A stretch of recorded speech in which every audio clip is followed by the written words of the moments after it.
in which the unfortunate bridegroom moves. Fresh scandals have eclipsed it, and their more piquant details have drawn the gossips away from this 4-year-old drama. As I have reason to believe, however, that the full facts have never been revealed to the general public, and as my friend Sherlock Holmes had a considerable share in clearing the matter up, I feel that no memoir of him would be complete without some little sketch of this remarkable episode.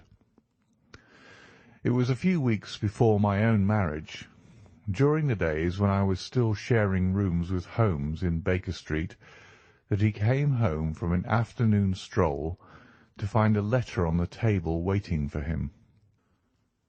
I had remained indoors all day, for the weather had taken a sudden turn to rain, with high autumnal winds, and the Jezail bullet which I had brought back in one of my limbs as a relic of my Afghan campaign throbbed with dull persistence. With my body in one easy chair and my legs upon another, I had surrounded myself with a cloud of newspapers, until at last, saturated with the news of the day, I tossed them all aside and lay listless, watching the huge crest and monogram upon the envelope upon the table, and wondering lazily who my friend's noble correspondent could be. "Here is a very fashionable epistle," I remarked as he entered. "Your morning letters, if I remember right, were from a fishmonger and a tide-waiter." "Yes, my correspondence has certainly the charm of variety," he answered, smiling, "and the humbler are usually the more interesting. This looks like one of those unwelcome social summonses which call upon a man either to be bored or to lie." He broke the seal and glanced over the contents. "Oh, come, it may prove to be something of interest after all." "Not social, then?" "No, distinctly professional." "And from a noble client?" "One of the highest in England." "My dear fellow, I congratulate you." "I assure you, Watson, without affectation, that the status of my client is a matter of less moment to me than the interest of his case. It is just possible, however, that also may not be wanting in this new investigation. You have been reading the papers diligently of late, have you not?" "It looks like it," said I ruefully, pointing to a huge bundle in the corner. "I have had nothing else to do." "It is fortunate, for you will perhaps be able to post me up. I read nothing except the criminal news and the agony column. The latter is always instructive, but if you have followed recent events so closely, you must have read about Lord St. Simon and his wedding." "Oh, yes, with the deepest interest." "That is well. The letter which I hold in my hand is from Lord St. Simon. I will read it to you, and in return you must turn over these papers and let me have whatever bears upon the matter. This is what he says: "My dear Mr. Sherlock Holmes, Lord Backwater tells me that I may place implicit reliance upon your judgment and discretion. I have determined, therefore, to call upon you and to consult you in reference to the very painful event which has occurred in connection with my wedding. Mr. Lestrade, of Scotland Yard, is acting already in the matter, but he assures me that he sees no objection to your cooperation, and that he even thinks that it might be of some assistance. I will call at 4 o'clock in the afternoon, and should you have any other engagement at that time, I hope that you will postpone it, as this matter is of paramount importance. Yours faithfully, St. Simon." It is dated from Grosvenor Mansions, written with a quill pen, and the noble lord has had the misfortune to get a smear of ink upon the outer side of his right little finger, remarked Holmes as he folded up the epistle. "He says 4 o'clock. It's 3 now. He'll be here in an hour." Then I have just time, with your assistance, to get clear upon the subject. Turn over those papers and arrange the extracts in their order of time, while I take a glance as to who our client is." He picked a red-covered volume from a line of books of reference beside the mantelpiece. "Here he is," said he, sitting down and flattening it out upon his knee. "Lord Robert Walsingham de Vere St. Simon, second son of the Duke of Balmoral. Arms Asia, 3 caltrops in chief over a fess sable, born in 1846. He is 41 years of age, which is mature for marriage. Was Under-Secretary for the Colonies in a late administration. The Duke, his father, was at one time Secretary for Foreign Affairs. They inherit Plantagenet blood by direct descent, and Tudor on the distaff side." "Ha! Well, there's nothing very instructive in all this. I think that I must turn to you, Watson, for something more solid." "I have very little difficulty in finding what I want," said I, "for the facts are quite recent, and the matter struck me as remarkable. I feared to refer them to you, however, as I knew that you had an inquiry on hand, and that you disliked the intrusion of other matters." "Oh, you mean the little problem of the Grosvenor Square furniture van. That is quite cleared up now, though. Indeed, it was obvious from the first. Pray, give me the results of your newspaper selections." "Here is the first notice which I can find. It is in the personal column of the Morning Post, and dates, as you see, some weeks back. A marriage has been arranged, it says, and will, if rumour is correct, very shortly take place, between Lord Robert St. Simon, second son of the Duke of Balmoral, and Miss Hattie Doran, the only daughter of Aloysius Doran, Esquire, of San Francisco, California, USA. That is all." "Terse and to the point," remarked Holmes, stretching his long, thin legs towards the fire. "There was a paragraph amplifying this in one of the society papers of the same week. Here it is. 'There will soon be a call for protection in the marriage market, for the present free trade principle appears to tell heavily against our home product. One by one the management of the noble houses of Great Britain is passing into the hands of our fair cousins from across the Atlantic. An important addition has been made during the last week to the list of the prizes which have been borne away by these charming invaders. Lord St. Simon, who has shown himself for over 20 years proof against the little god's arrows, has now definitely announced his approaching marriage with Miss Hattie Doran, the fascinating daughter of a California millionaire. Miss Doran, whose graceful figure and striking face attracted much attention at the Westbury House festivities, is an only child, and it is currently reported that her dowry will run to considerably over the 6 figures, with expectancies for the future. As it is an open secret that the Duke of Balmoral has been compelled to sell his pictures within the last few years, and as Lord St. Simon has no property of his own save the small estate of Birchmoor, it is obvious that the Californian heiress is not the only gainer by an alliance which will enable her to make the easy and common transition from a Republican lady to a British peeress." "Anything else?" asked Holmes, yawning. "Oh, yes, plenty. Then there is another note in the Morning Post to say that the marriage will be an absolutely quiet one, that it will be at St. George's, Hanover Square, that only half a dozen intimate friends will be invited, and that the party would return to the furnished house at Lancaster Gate which has been taken by Mr. Aloysius Doran. 2 days later, that is on Wednesday last, there is a curt announcement that the wedding had taken place, and that the honeymoon would be passed at Lord Backwater's place, near Petersfield. Those are all the notices which appeared before the disappearance of the bride." "Before the what?" asked Holmes with a start. "The vanishing of the lady." "When did she vanish, then?" "At the wedding breakfast." "Indeed.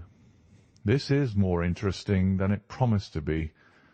Quite dramatic, in fact." "Yes, it struck me as being a little out of the common."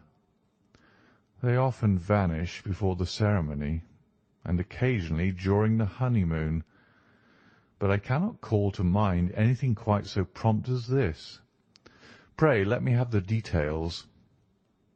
"I warn you that they are very incomplete." "Perhaps we may make them less so." "Such as they are set forth in a single article of a morning paper of yesterday, which I will read to you. It is headed, 'Singular Occurrence at a Fashionable Wedding.'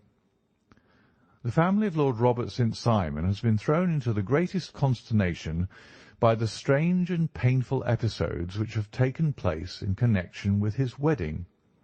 The ceremony, as shortly announced in the papers of yesterday, occurred on the previous morning, but it is only now that it has been possible to confirm the strange rumours which have been so persistently floating about.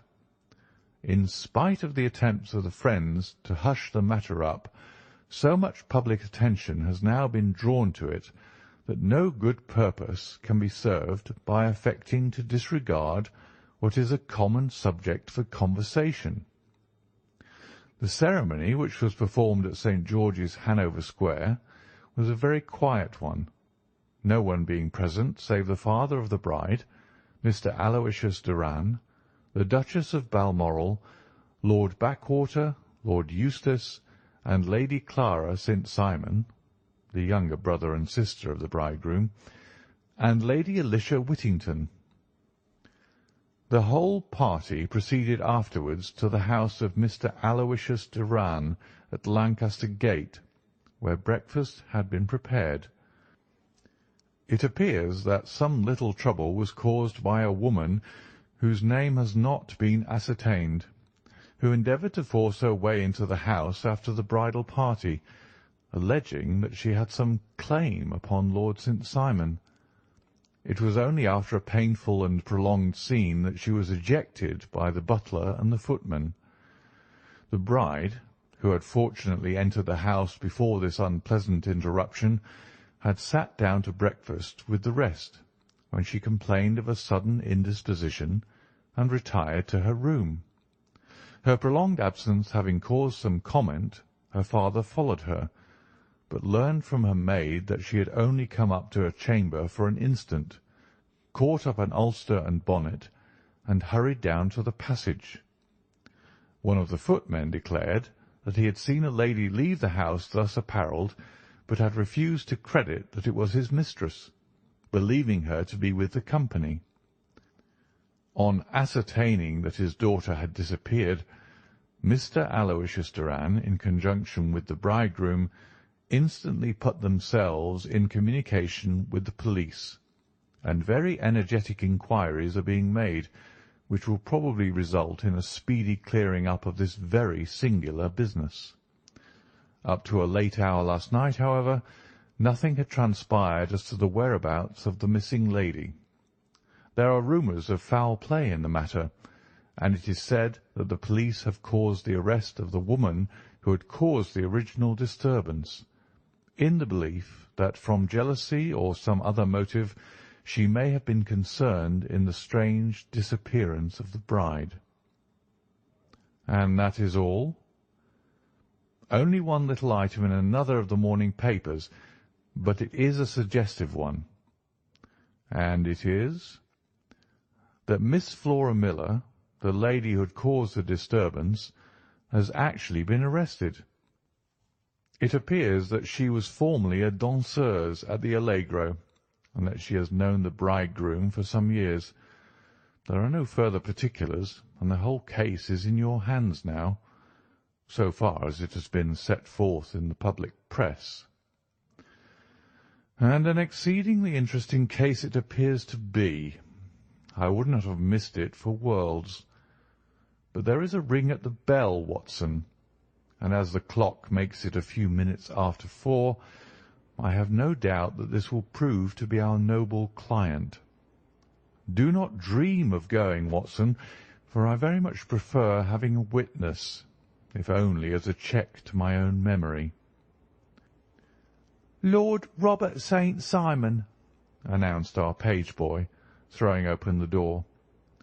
A gentleman entered with a pleasant, cultured face, high-nosed and pale, with something perhaps of petulance about the mouth, and with the steady, well-opened eye of a man whose pleasant lot it had ever been to command and to be obeyed. His manner was brisk, and yet his general appearance gave an undue impression of age, for he had a slight forward stoop and a little bend of the knees as he walked. His hair, too, as he swept off his very curly-brimmed hat, was grizzled round the edges and thin upon the top. As to his dress, it was careful to the verge of foppishness, with high collar, black frock-coat, white waistcoat, yellow gloves, patent leather shoes, and light-coloured gaiters. He advanced slowly into the room, turning his head from left to right, and swinging in his right hand the cord which held his golden eyeglasses. "Good day, Lord St. Simon," said Holmes, rising and bowing. "Pray take the basket chair. This is my friend and colleague, Dr. Watson. Draw up a little to the fire, and we will talk this matter over."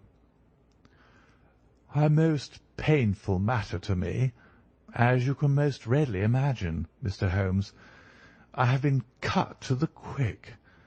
I understand that you have already managed several delicate cases of this sort, though I presume that they were hardly from the same class of society." "No, I am descending." "I beg pardon?" "My last client of the sort was a king." "Oh, really? I had no idea. And which king?" "The King of Scandinavia." "What? Had he lost his wife?" "You can understand," said Holmes suavely, "that I extend to the affairs of my other clients the same secrecy which I promised to you in yours." "Of course. Very right. Very right. I'm sure I beg pardon. As to my own case, I am ready to give you any information which may assist you in forming an opinion." "Thank you. I have already learned all that is in the public prints, nothing more. I presume that I may take it as correct, this article, for example, as to the disappearance of the bride." Lord St. Simon glanced over it. "Yes, it is correct, as far as it goes." "But it needs a great deal of supplementing before anyone could offer an opinion. I think that I may arrive at my facts most directly by questioning you." "Pray do so." "When did you first meet Miss Hattie Doran?" "In San Francisco, a year ago." "You were travelling in the States?" "Yes." "Did you become engaged then?" "No." "But you were on a friendly footing?" "I was amused by her society, and she could see that I was amused." "Her father is very rich?" "He is said to be the richest man on the Pacific slope." "And how did he make his money?" "In mining. He had nothing a few years ago. Then he struck gold, invested it, and came up by leaps and bounds." "Now, what is your own impression as to the young lady's, your wife's character?"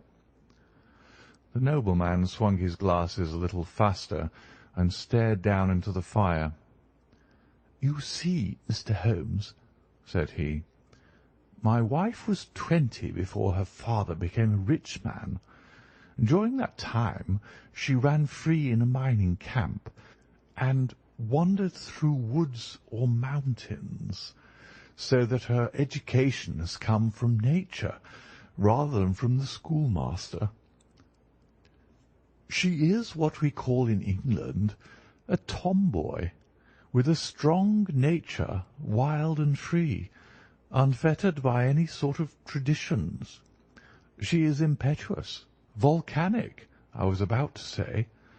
She is swift in making up her mind, and fearless in carrying out her resolutions. On the other hand, I would not have given her the name which I have the honour to bear." He gave a little stately cough. "Had I not thought her to be at bottom a noble woman. I believe that she is capable of heroic self-sacrifice, and that anything dishonourable would be repugnant to her." "Have you her photograph?" "I brought this with me."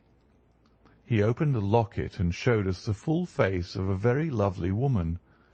It was not a photograph, but an ivory miniature, and the artist had brought out the full effect of the lustrous black hair, the large dark eyes, and the exquisite mouth. Holmes gazed long and earnestly at it. Then he closed the locket and handed it back to Lord St. Simon. "The young lady came to London, then, and you renewed your acquaintance?" "Yes.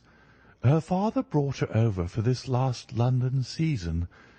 I met her several times, became engaged to her, and have now married her." "She brought, I understand, a considerable dowry?" "A fair dowry. Not more than is usual in my family." "And this, of course, remains to you, since the marriage is a fait accompli?" "I really have made no inquiries on the subject." "Very naturally not. Did you see Miss Doran on the day before the wedding?" "Yes." "Was she in good spirits?" "Never better. She kept talking of what we should do in our future lives." "Indeed. That is very interesting. And on the morning of the wedding?" "She was as bright as possible, at least until after the ceremony." "And did you observe any change in her then?" "Well, to tell the truth, I saw then the first signs that I had ever seen that her temper was just a little sharp. The incident, however, was too trivial to relate, and can have no possible bearing upon the case." "Pray let us have it, for all that."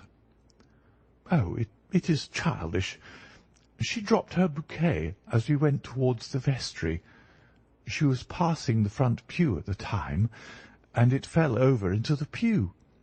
There was a moment's delay, but the gentleman in the pew handed it up to her again, and it did not appear to be the worse for the fall.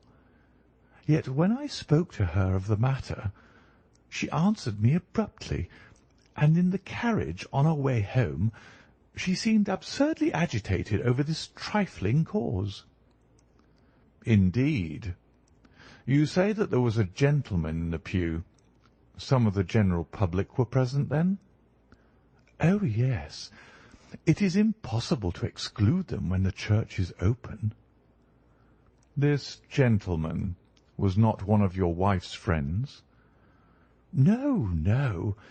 I call him a gentleman by courtesy, but he was quite a common-looking person. I hardly noticed his appearance. But really, I think that we are wandering rather far from the point." Lady St. Simon, then, returned from the wedding in a less cheerful frame of mind than she had gone to it.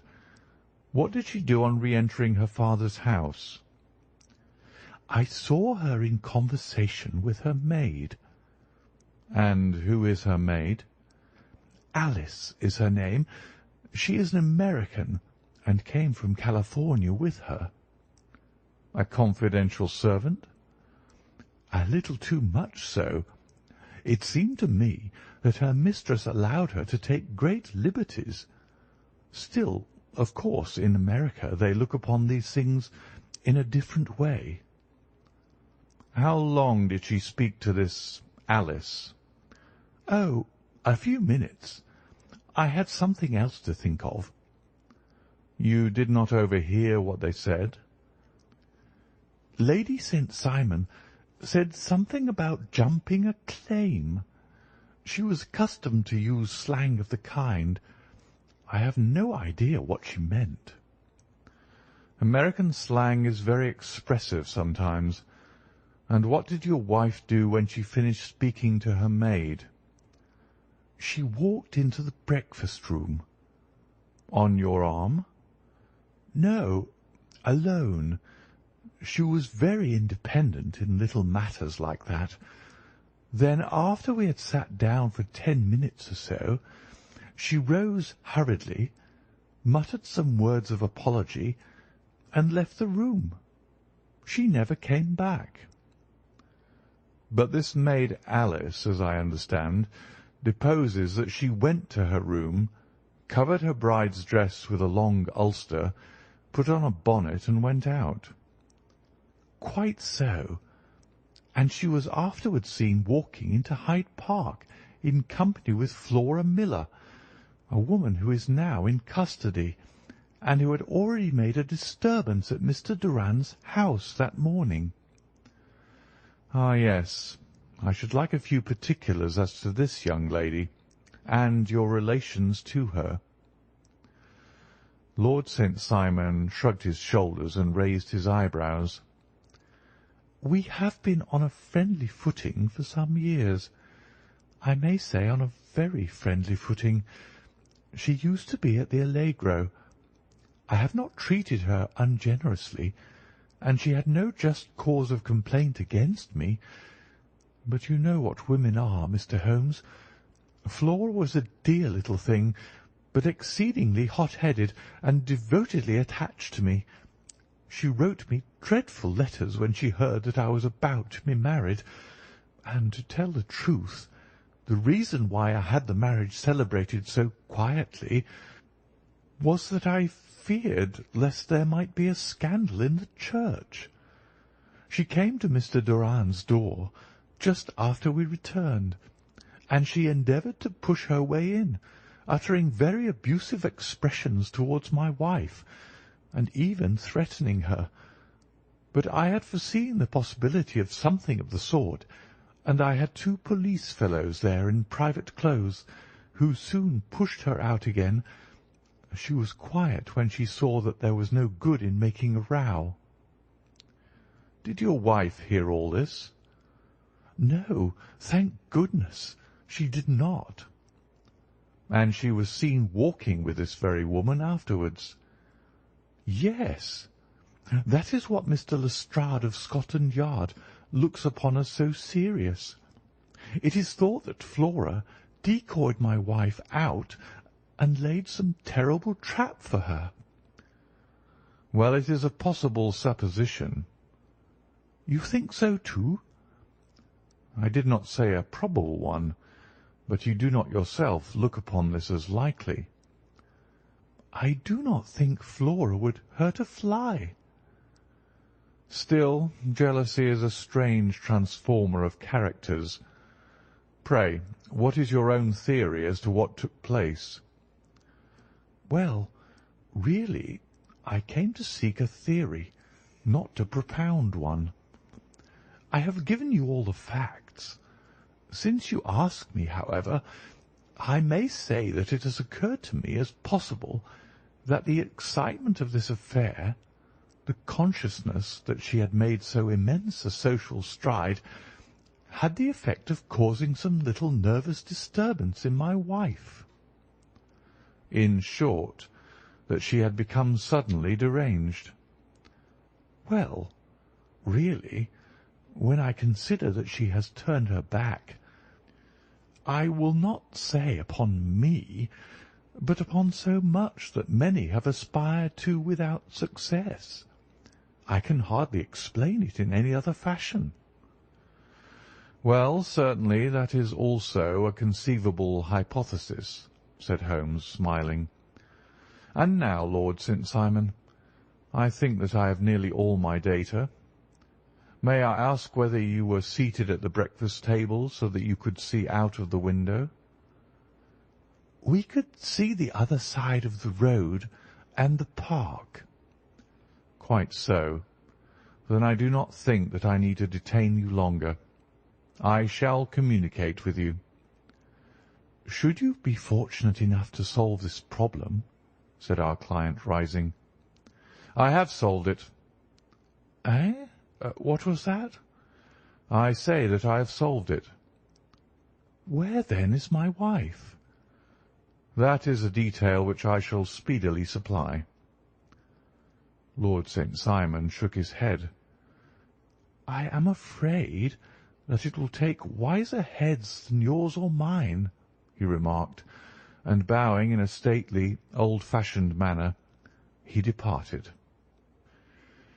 It is very good of Lord St. Simon to honour my head by putting it on a level with his own, said Sherlock Holmes, laughing. I think that I shall have a whisky and soda and a cigar after all this cross-questioning. I had formed my conclusions as to the case before our client came into the room.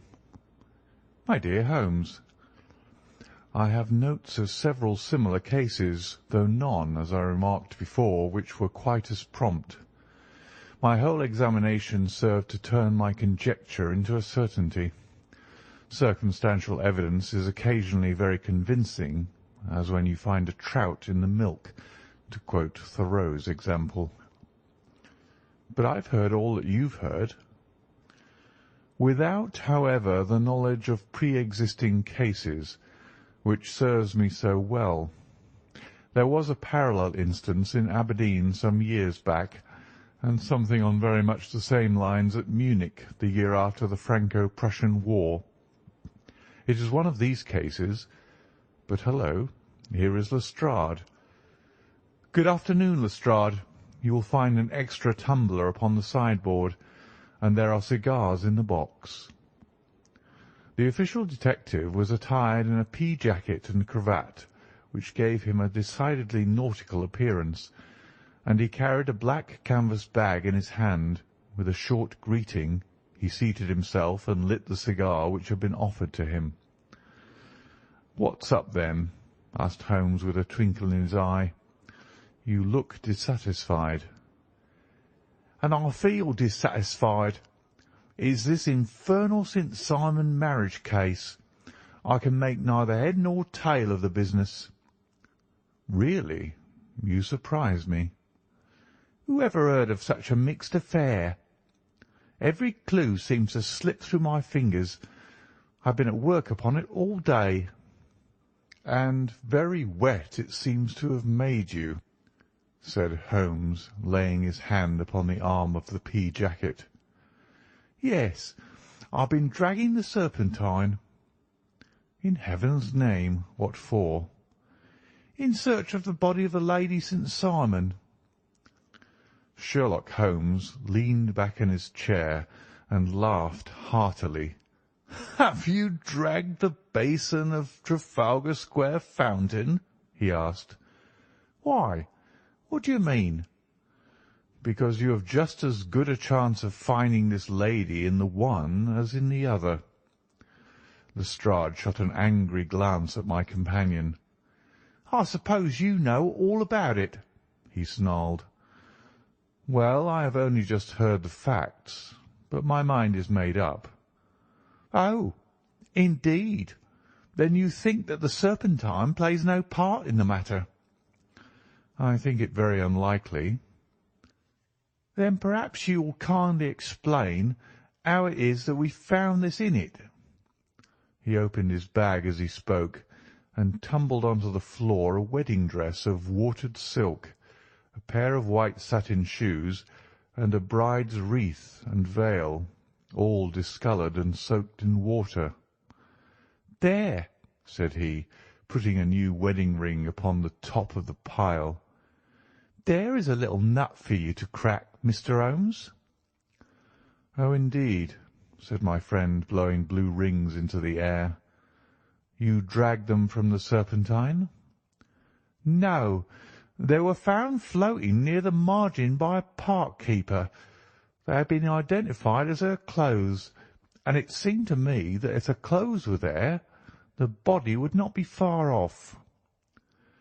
By the same brilliant reasoning, every man's body is to be found in the neighbourhood of his wardrobe. And pray, what did you hope to arrive at through this?" "At some evidence implicating Flora Miller in the disappearance." "I am afraid that you will find it difficult." "Are you indeed now?" cried Lestrade with some bitterness. "I am afraid, Holmes, that you are not very practical with your deductions and your inferences. You have made 2 blunders in as many minutes.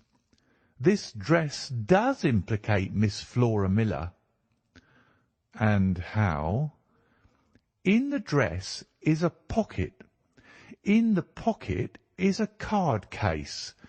In the card case is a note. And here is the very note."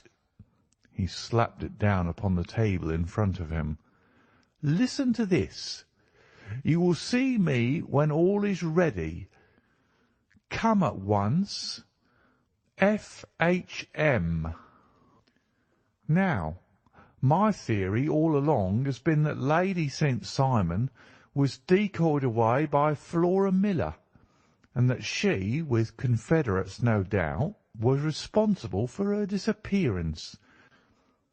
Here, signed with her initials, is a very note which was no doubt quietly slipped into her hand at the door and which lured her within their reach. "Very good, Lestrade," said Holmes, laughing. "You really are very fine indeed. Let me see it." He took up the paper in a listless way, but his attention instantly became riveted, and he gave a little cry of satisfaction. "This is indeed important," said he. "Ha! You find it so?" "Extremely so. I congratulate you warmly." Lestrade rose in his triumph and bent his head to look. "Why," he shrieked, "you're looking at the wrong side." "On the contrary, this is the right side." "The right side? You're mad. Here is a note written in pencil over here." "And over here is what appears to be the fragment of a hotel bill, which interests me deeply." "There's nothing in it. I looked at it before," said Lestrade. "October 4th, rooms 8 shillings, breakfast 2 shillings 6pence, cocktail 1 shilling, lunch 2 shillings 6pence, glass sherry 8 pence. I see nothing in that." "Very likely not. It is most important all the same. As to the note, it is important also, or at least the initials are. So I congratulate you again." "I've wasted time enough," said Lestrade, rising. "I believe in hard work and not in sitting by the fire spinning fine theories. Good day, Mr. Holmes, and we shall see which gets to the bottom of the matter first." He gathered up the garments, thrust them into the bag, and made for the door. "Just one hint to you, Lestrade," drawled Holmes before his rival vanished. "I will tell you the true solution of the matter. Lady St. Simon is a myth. There is not, and there never has been, any such person." Lestrade looked sadly at my companion. Then he turned to me, tapped his forehead 3 times, shook his head solemnly, and hurried away. He had hardly shut the door behind him when Holmes rose to put on his overcoat. "There is something in what the fellow says about outdoor work," he remarked. "So I think, Watson, that I must leave you to your papers for a little." It was after 5 o'clock when Sherlock Holmes left me, but I had no time to be lonely, for within an hour there arrived a confectioner's man with a very large flat box. This he unpacked with the help of a youth whom he had brought with him, and presently, to my very great astonishment, a quite Epicurean little cold supper began to be laid out upon our humble lodging-house mahogany.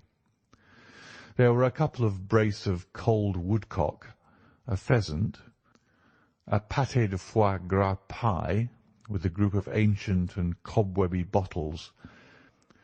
Having laid out all these luxuries, my two visitors vanished away like the genii of the Arabian Nights, with no explanation save that the things had been paid for and were ordered to this address.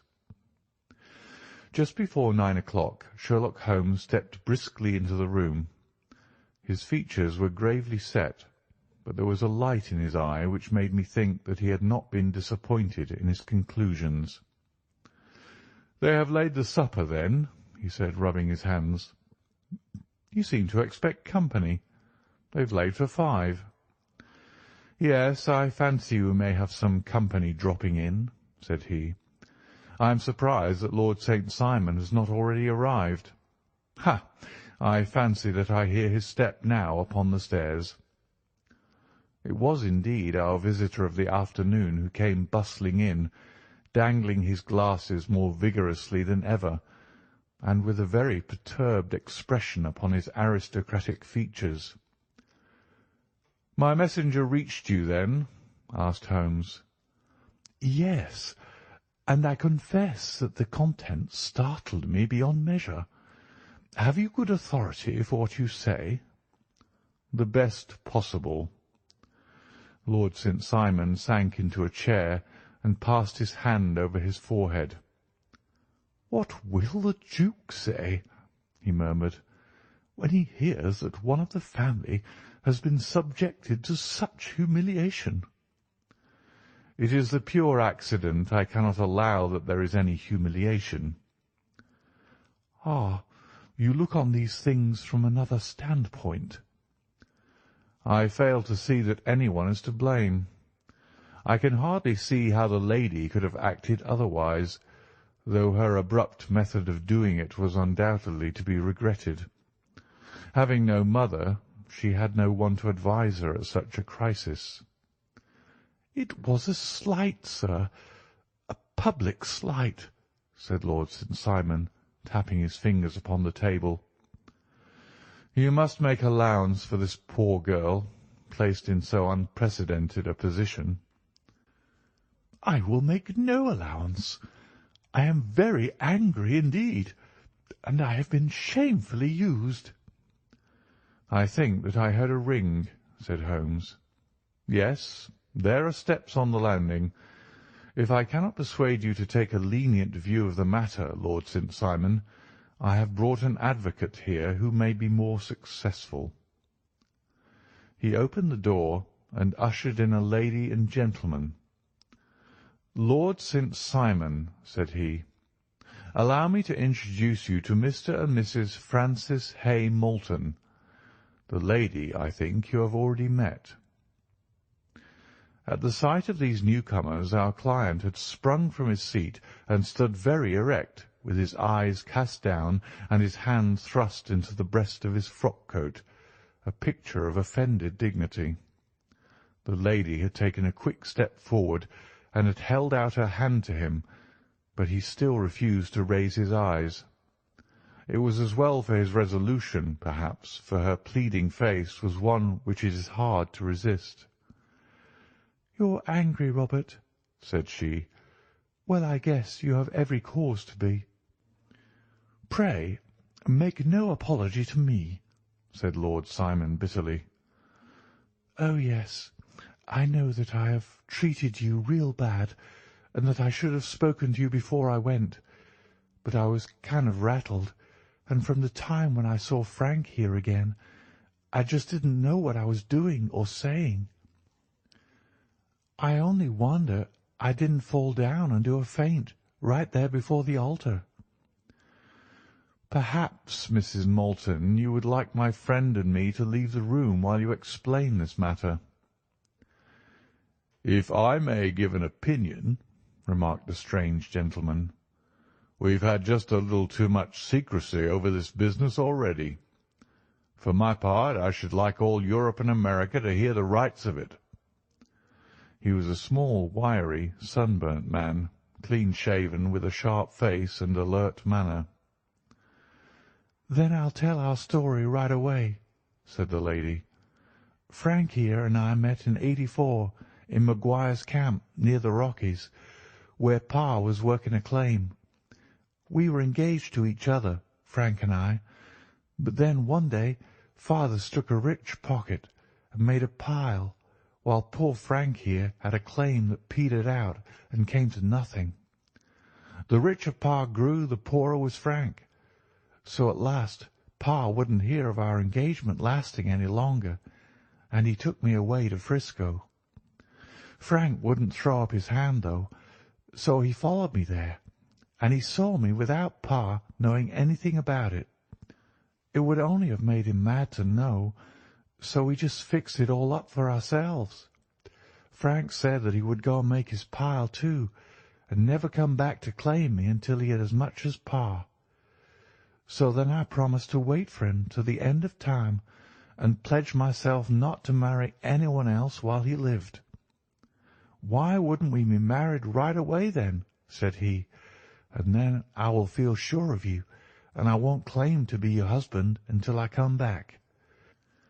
Well, we talked it over, and he had fixed it all up so nicely with a clergyman already in waiting that we just did it right there and then. Frank went off to seek his fortune, and I went back to Pa. The next I heard of Frank was that he was in Montana, and then he went prospecting in Arizona, and then I heard of him from New Mexico. After that came a long newspaper story about how a miners' camp had been attacked by Apache Indians, and there was my Frank's name among the killed.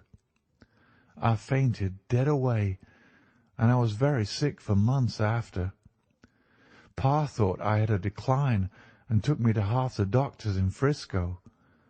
Not a word of news came for a year and more, so that I never doubted that Frank was really dead. Then Lord St. Simon came to Frisco, and we came to London, and a marriage was arranged, and Pa was very pleased, but I felt all the time that no man on this earth would ever take the place in my heart that had been given to my poor Frank. Still, if I had married Lord St. Simon, of course I'd have done my duty by him. We can't command our love, but we can our actions. I went to the altar with him with the intention to make him just as good a wife as it was in me to be. But you may imagine what I felt when, just as I came to the altar rails, I glanced back and saw Frank standing and looking at me out of the first pew. I thought it was his ghost at first, but when I looked again, there he was still, with a kind of question in his eyes, as if to ask me whether I was glad or sorry to see him. I wonder I didn't drop. I know that everything was turning round, and the words of the clergyman were just like the buzz of a bee in my ear. I didn't know what to do. Should I stop the service and make a scene in the church? I glanced at him again, and he seemed to know what I was thinking, for he raised his finger to his lips to tell me to be still. Then I saw him scribble on a piece of paper, and I knew that he was writing me a note. As I passed his pew on the way out, I dropped my bouquet over to him, and he slipped the note into my hand when he returned me the flowers. It was only a line asking me to join him when he made the sign to me to do so. Of course, I never doubted for a moment that my first duty was now to him, and I determined to do just whatever he might direct. When I got back, I told my maid, who had known him in California and had always been his friend. I ordered her to say nothing, but to get a few things packed and my ulster ready. I know I ought to have spoken to Lord St. Simon, but it was dreadful hard before his mother and all those great people. I just made up my mind to run away and explain afterwards. I hadn't been at the table 10 minutes before I saw Frank out of the window at the other side of the road. He beckoned to me and then began walking into the park. I slipped out, put on my things and followed him. Some woman came talking something or other about Lord St. Simon to me. Seemed to me from the little I heard as if he had had a little secret of his own before marriage also. But I managed to get away from her and soon overtook Frank. We got into a cab together, and away we drove to some lodgings he had taken in Gordon Square. And that was my true wedding after those years of waiting. Frank had been a prisoner among the Apaches, had escaped, came on to Frisco, found that I had given him up for dead and had gone to England, followed me there, and had come upon me at last on the very morning of my second wedding. "I saw it in a paper," explained the American. "It gave the name and the church, but not where the lady lived." Then we had a talk as to what we should do, and Frank was all for openness. But I was so ashamed of it all that I felt as if I should like to vanish away and never see any of them again, just sending a line to Pa, perhaps, to show him that I was alive. It was awful to me to think of all those lords and ladies sitting round that breakfast table and waiting for me to come back. So Frank took my wedding clothes and things and made a bundle of them so that I should not be traced, and dropped them away somewhere where no one could find them. It is likely that we should have gone on to Paris tomorrow, only that this good gentleman, Mr. Holmes, came round to us this evening, though how he found us is more than I can think, and he showed us very clearly and kindly that I was wrong and that Frank was right, and that we should be putting ourselves in the wrong if we were so secret. Then he offered to give us a chance of talking to Lord St. Simon alone, and so we came right away round to his rooms at once. Now, Robert, you've heard it all, and I'm very sorry if I've given you pain, and I hope that you do not think very meanly of me." Lord St. Simon had by no means relaxed his rigid attitude, but had listened with a frowning brow and a compressed lip to this long narrative. "Excuse me," he said, "but it is not my custom to discuss my most intimate personal affairs in this public manner." "Then you won't forgive me? You won't shake hands before I go?" "Oh, certainly, if it would give you any pleasure." He put out his hand and coldly grasped that which she extended to him. "I had hoped," suggested Holmes, "that you would have joined us in a friendly supper." "I think that there you ask a little too much," responded his lordship. "I may be forced to acquiesce in these recent developments, but I can hardly be expected to make merry over them. I think that with your permission I will now wish you all a very good night." He included us all in a sweeping bow and stalked out of the room. "Then I trust that you will at least honour me with your company," said Sherlock Holmes. "It is always a joy to meet an American, Mr. Moulton, for I am one of those who believe that the folly of a monarch and the blundering of a minister in far gone years will not prevent our children from being some day citizens of the same world-wide country under a flag which shall be a quartering of the Union Jack with the stars and stripes." "The case has been an interesting one," remarked Holmes when our visitors had left us, "because it serves to show very clearly how simple the explanation may be of an affair which at first sight seems to be almost inexplicable. Nothing could be more natural than the sequence of events as narrated by this lady, and nothing stranger than the result when viewed, for instance, by Mr. Lestrade of Scotland Yard." "You are not yourself at fault at all, then?" "From the first, two facts were very obvious to me. The one that the lady had been quite willing to undergo the wedding ceremony, the other that she had repented of it within a few minutes of returning home. Obviously something had occurred during the morning, then, to cause her to change her mind. What could that something be? She could not have spoken to anyone when she was out, for she had been in the company of the bridegroom. Had she seen someone, then?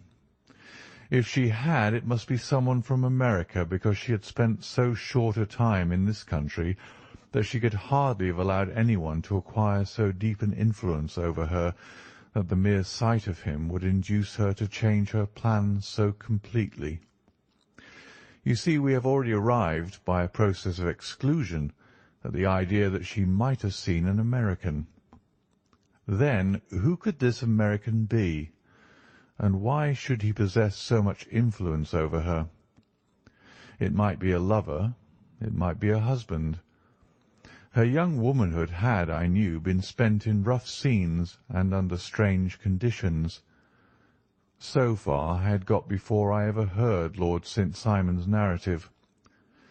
When he told us of a man in a pew, of the change in the bride's manner, of so transparent a device for obtaining a note as the dropping of a bouquet, of her resort to her confidential maid, and of her very significant allusion to claim jumping, which in miners' parlance means taking possession of that which another person has a prior claim to, the whole situation became absolutely clear. She had gone off with a man, and the man was either a lover or was a previous husband, the chances being in the favour of the latter. And how in the world did you find them? It might have been difficult, but friend Lestrade held information in his hands the value of which he did not himself know.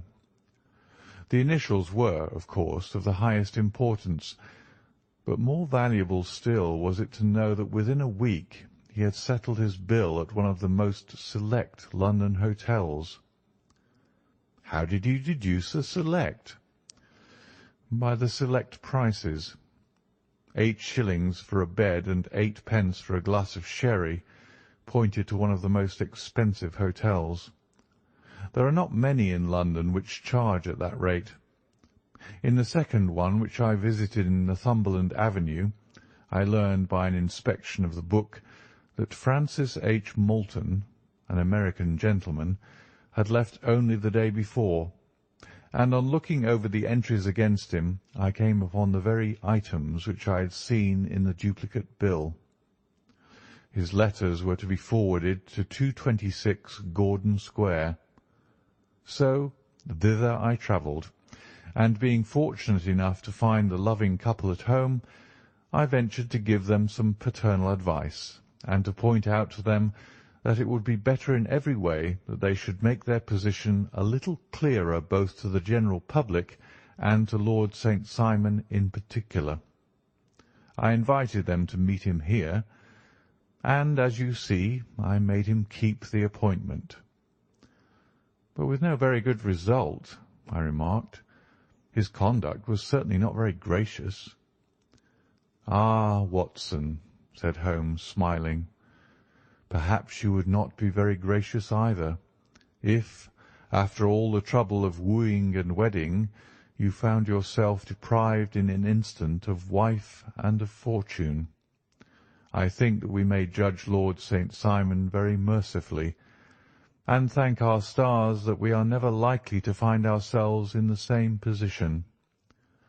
Draw your chair up and hand me my violin, for the only problem we still have to solve is how to while away these bleak autumnal evenings."